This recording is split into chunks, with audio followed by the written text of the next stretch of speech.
বন্ধু, তুমি ফেসবুকে অনেকগুলো অ্যাকাউন্ট খুলে ফেলেছো। এখন তোমার ফেসবুক অ্যাকাউন্টটাকে তুমি পার্মানেন্টলি ডিলিট করতে চাও।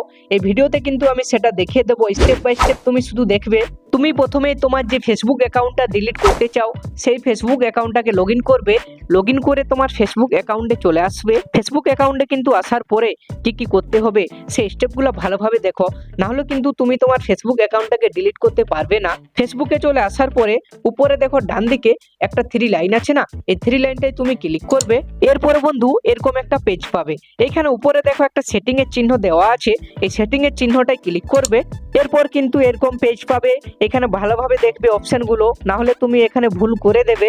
এখানে কি করবে দেখো, এখানে অ্যাকাউন্ট সেন্টার লেখা আছে না, তার নিচেই কিন্তু লেখা আছে পার্সোনাল ডিটেলস। এই পার্সোনাল ডিটেলসে তুমি ক্লিক করবে।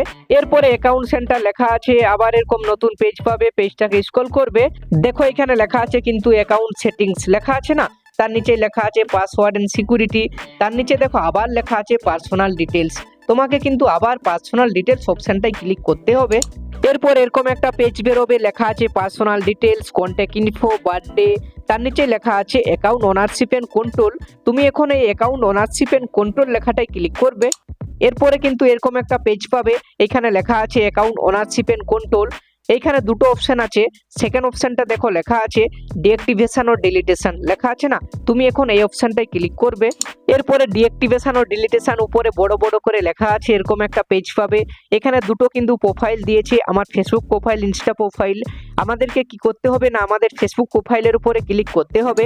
যেহেতু আমার ইনস্টাগ্রাম অ্যাকাউন্টটা ফেসবুক অ্যাকাউন্টের সাথে লিঙ্ক আছে, তাই এখানে দুটো প্রোফাইল শো করছে। এরপর এই যে পেজটা বেরোলো, এটা কিন্তু খুবই খুবই গুরুত্বপূর্ণ, একটু ভালোভাবে দেখো। প্রথমে লেখা আছে deactivating or deleting your Facebook account লেখা আছে না, এখানে দুটো অপশন পাবে। ডিঅ্যাক্টিভেট অ্যাকাউন্ট ইজ টেম্পোরারি, তার নিচেই লেখা আছে delete account, deleting your account is permanent. Deleting your account is permanent নিচের অপশনটাই ক্লিক করবে, যেহেতু আমরা আমাদের ফেসবুক অ্যাকাউন্টটাকে পার্মানেন্টলি ডিলিট করতে চাইছি। এরপরে নিচে কন্টিনিউ লেখা আছে না, এই কন্টিনিউ লেখাটাই ক্লিক করবে। এরপরে ডিলিটিং ইওর ফেসবুক অ্যাকাউন্ট এরকম একটা নতুন পেজ বেরোবে। এখানে যদি তোমার কোনো ফেসবুক পেজ থাকে এই ফেসবুক অ্যাকাউন্টটাতে, সেগুলোও কিন্তু ডিলিট হয়ে যাবে। এখানে আমার ফেসবুক পেজগুলো শো করছে। নিচে কন্টিনিউ লেখা আছে না, এরপরে এই লেখাটাই ক্লিক করবে। এরপরে কিন্তু এরকম একটা পেজ বেরোবে। এখানে তোমাকে একটা রিজন দিতে হবে যে তুমি কি কারণের জন্য তোমার ফেসবুক অ্যাকাউন্টটাকে ডিলিট করতে চাইছো। এখানে তুমি যে কোনো একটা অপশানে ক্লিক করবে। আমি প্রথমের অপশানটাই ক্লিক করে দিলাম, যেখানে লেখা আছে I spend too much time on Facebook, দিয়ে নিচে কন্টিনিউ লেখাটা এরপরে তুমি ক্লিক করবে। এরপরে নিচে কন্টিনিউ লেখাটাই ক্লিক করে দেবে। এরপরে এরকম একটা আবার পেজ বেরোবে, লেখা আছে উপরে পার্মানেন্টলি ডিলিট অ্যাকাউন্ট।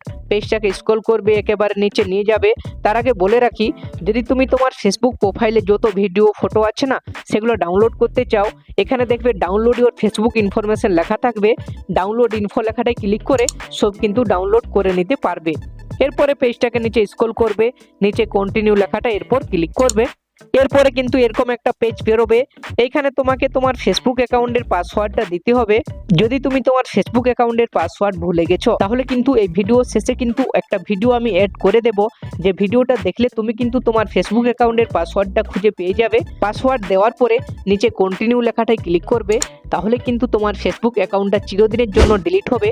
কিন্তু একটা শর্ত আছে, শর্ত হচ্ছে একটাই, তোমাদের ফেসবুক অ্যাকাউন্টটাকে 30 দিনের আগে কিন্তু লগ ইন করা যাবে না। 30 দিনের আগে লগ ইন করে দিলে কিন্তু ডিলিট আর হবে না। এইভাবে তুমি তোমার ফেসবুক অ্যাকাউন্ট ডিলিট করে নেবে। আর যদি কোনো সমস্যা হয় ফেসবুক সংক্রান্ত কমেন্ট বক্সে একটা কমেন্ট করবে।